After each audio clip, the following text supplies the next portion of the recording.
Hi, this is Jim Bratton. We caught up with Patrick Wheeler at the January 14th Art Walk at the Proletariat at the opening of his show. Here's our conversation. Here we are at the Proletariat tonight, and we're talking with Patrick Wheeler, who will be here. Your art will be on display till March 1st, right? Right, yeah, 6 weeks from now. Okay, fantastic. Hey, first of all, you've got to walk me through the name and how you got to the name. So let's look at it. Well, the name originally was going to be Nothing's Perfect, because none of my art is perfect. And then I just went to Nothing is Permanent, because that's pretty much what all the artwork is about. It's about life, love, death, and ascension. That's a pretty succinct way of saying it, but tell me how philosophy, etc., worked its way into your pieces. My granddad used to take me to Navajo and Hopi Indian reservations and stuff, and and I learned how to meditate at an early age, Right. and sun gaze and do all that kind of stuff. And then I kind of put that away and like played baseball and football and all that kind of stuff like a regular kid. Right, right. And then I got older. I went back to I need to answer some questions. Right. So I became a Freemason, and then I got into other stuff, and so I got some answers. Yeah. Okay. Self-awareness and questions. Through and look at some of the pieces, and you can Yeah, tell me yeah. a little bit about them. We've got some smaller pieces here. By the way, you've got red tags on pieces already, so that means that you've sold some stuff already. My friends like me, I guess. They must. That's the one I was going to buy. So, all right, tell us a little bit about what's in the window Well, here. you don't want to start with the first one? Yeah, sure. Let's start with the one that is no longer available for sale, called. It's a Memento Mori, which means remember you're going to die. Yeah. And it has a black mirror in it, so you should look in it every day and say, do I like what I see right now? Pretty straightforward. All right, you've got a few things, smaller things on display here. We can just give a quick sort of a summary of them. What do we have here? The cards that are displayed in there, my friend Paul Newberry Right. came up with them during the pandemic at Old Moon Deli, Right. and so we use index cards to figure out the tarot. Yes. Correspondences with elements, planetary and astrological signs, as well as with Hebrew letters, because they all represent all that stuff. So we made a playing card game out of it where you match it. It's kind of like Crazy Eights or Right. whatever. But it's a learning.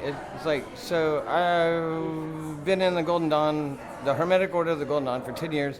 And this is the neophyte, like the first year you go through. Right. This is everything you have to learn, so we made it into a card game so to make it easier to learn. Wow. You know, by way of background, I know you as a musician and as a great sound guy, but I did not know much about your visual art. How did you drift into the visual aspect of it? My crazy ass brain. The first assemblage piece that I ever made, I was like 12 or something, and I made a foam board collage of a bunch of pictures of Deborah Harry, the singer of Blondie. Yeah. Oh, wow. Yeah, that was like the first thing I did, because she was awesome. She's punk rock, you know? Yeah. So this piece, I learned about sun gazing, where you stare at the sun for like 20 minutes or whatever. Yeah. And I live on the west side of the building, so when the sun's coming down, it gets to a level where it doesn't hurt your eyes, so you can stare at it. Right, So right. I used to stare at the sun for 20 minutes and then take a 90-minute nap. And so you're like in between sleep and awake. It's kind of a meditative zone. Like I could hear my cat running around, but I was like asleep. Yeah. And so I was letting things come in, and I met Seshat, as her name. And I didn't even know who that was. And I met her, and we talked. And she kept saying, Walter Russell, Universal One. And I was like, I don't even know what that means.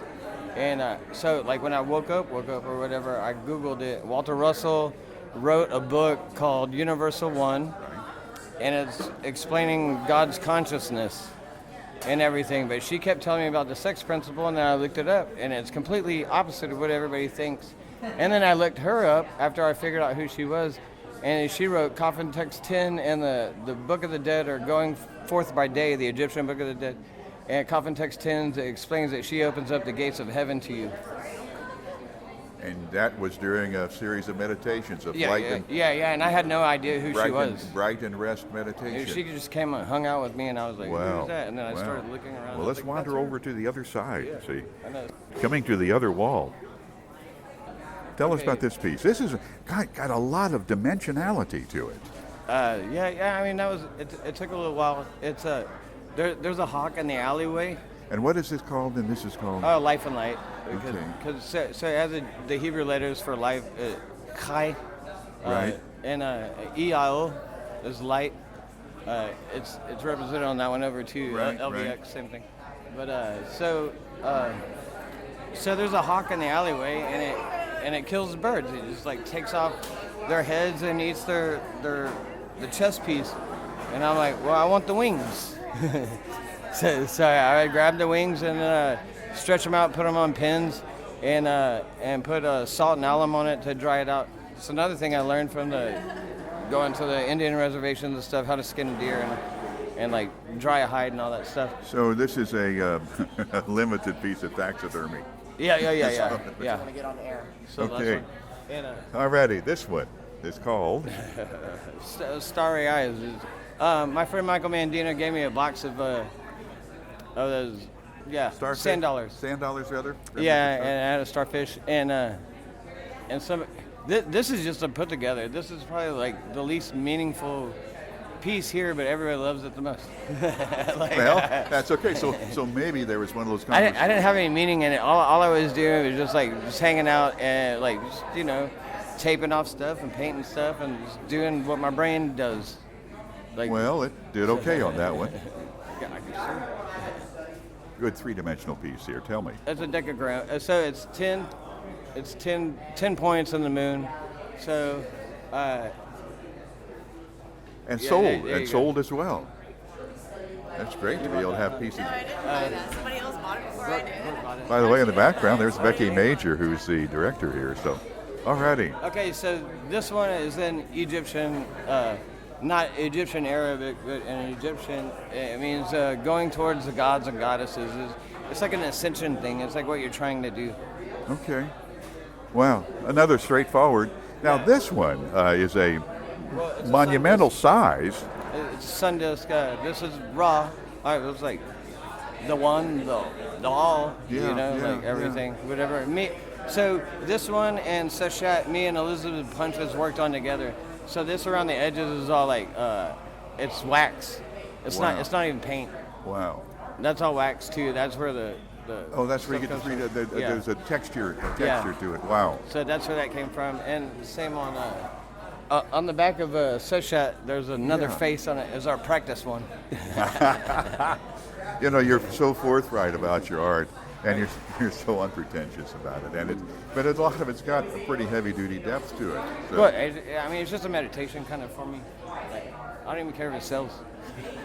what do you call this one? Three mothers. So these are three mothers, Okay. and these are Hebrew letters. So this is Shin, and Yeah. that means fire.